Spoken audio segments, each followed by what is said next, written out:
Hey everybody, this is Jamal. I just wanted to jump in and give a few leadership tips for my school leaders, and then I'm going to give some tips that you can pass on to your teachers during this time that we're dealing with the coronavirus. This is a worldwide thing that's affecting multiple countries, and here in the United States, multiple states. And where I am in Ohio, today was the first official day where schools were closed by order of the governor. And so we know they were closed for 3 weeks, but there's a possibility that they can be closed longer than 3 weeks. So the biggest thing and the biggest question we have is, how do we continue educating our students to make sure they get the education they deserve? And how do we keep our staff and ourselves in a place of hope, in a place of faith and not fear? And so I'm going to give several tips, and I'm going to try to say them quickly. I'm going to give 6 tips to the school leaders, specifically the principals, because we have to think about our superintendents have a weighty decisions they have to make on how to address this issue, and it'll affect the entire district. So as a principal, you have to roll out and implement and be that support for your superintendent. And so here's some things that you can do. Number 1 is follow the plan and the directions given by your superintendent. Make sure that the plan they give is the plan you roll out, because they have to put a lot of thought into it, and their vantage point allows them to see and consider things that you may not have considered. And so you want to make sure you follow that plan as closely and exactly as possible. But then also, if you have suggestions, send those suggestions to your superintendent, because there may be things that you see from your vantage point that they might not have considered. So you want to make sure you send in your suggestions. Number 2, avoid sending too many messages to your staff. In our district, all the communication about the coronavirus and how we're handling it is coming from the superintendent. So I am not communicating. Other principals are not communicating really anything to the staff or to the parents. And so it's all coming from our superintendent. But you want to make sure that you're not sending too many messages as well, because one of the things we do as leaders is we want to comfort and console and encourage our staff and our team, let them know it's going to be okay, which comes from a good place because we care.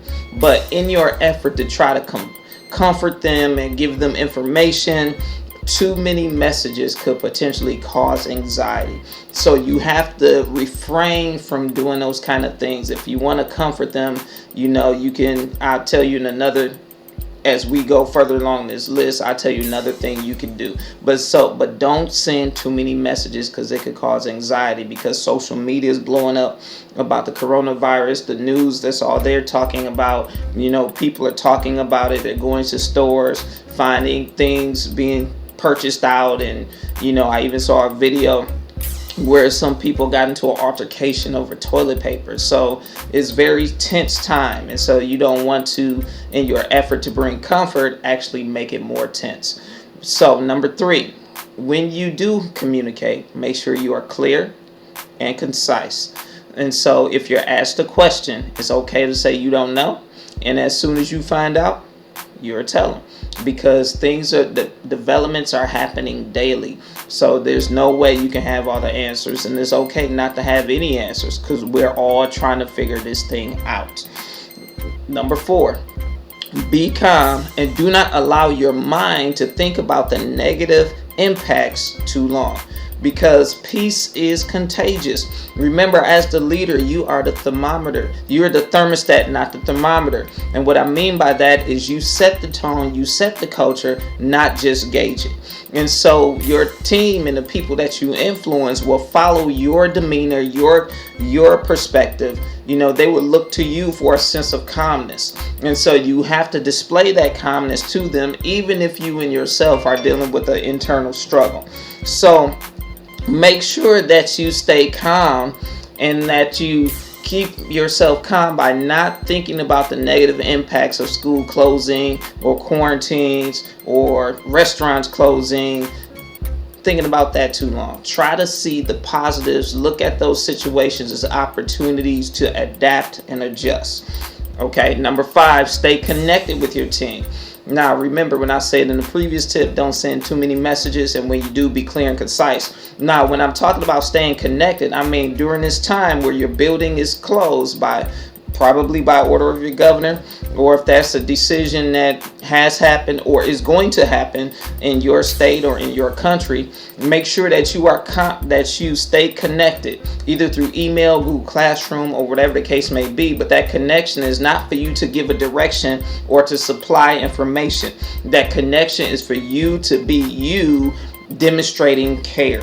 So it's just every couple of days checking in. Hey, I just want to make sure you guys are doing good.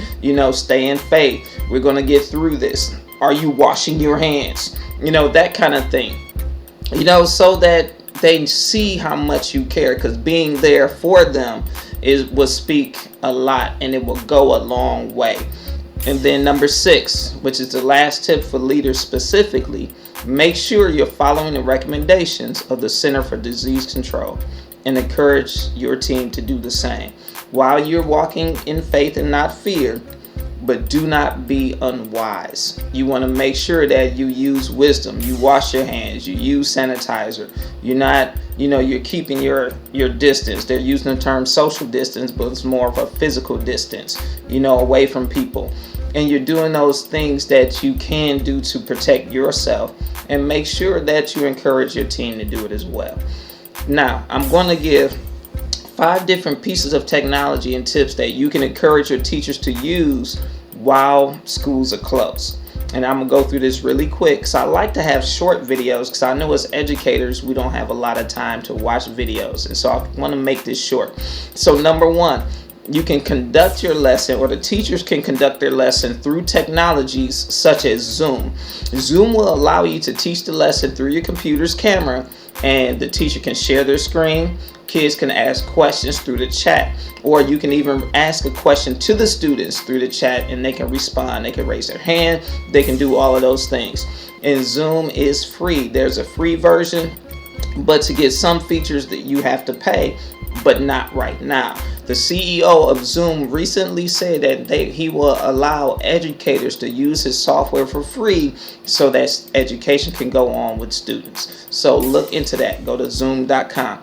The next is Google Hangouts. You can create like a calendar event, and then just add Hangouts. Click the button to add Hangouts, and then email out to the parents the link.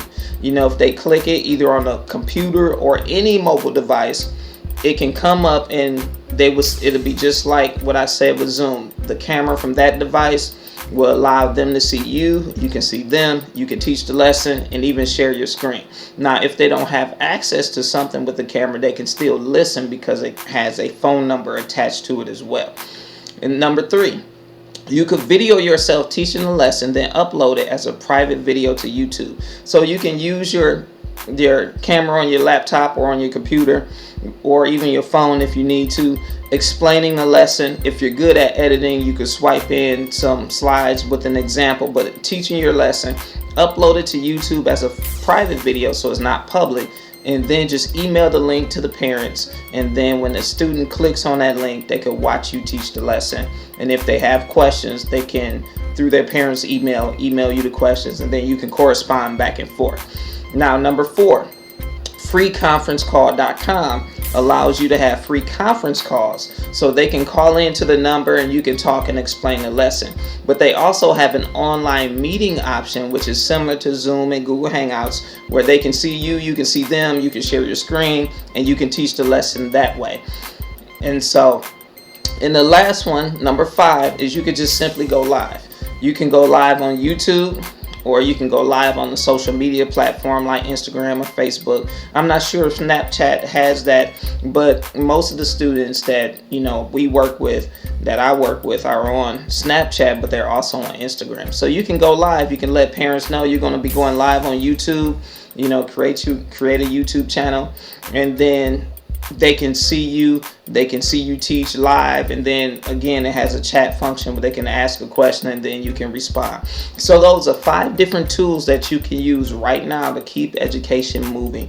The biggest thing is not to let a school closure be an extended vacation, because what you want to do is maintain a level of learning so that when the schools reopen, whenever they reopen, you don't have to deal with trying to get them to catch up, because we're talking about someone's education, someone's future, someone's life. So you want to make sure that you do everything you can during this time to keep education moving. All right, that's it.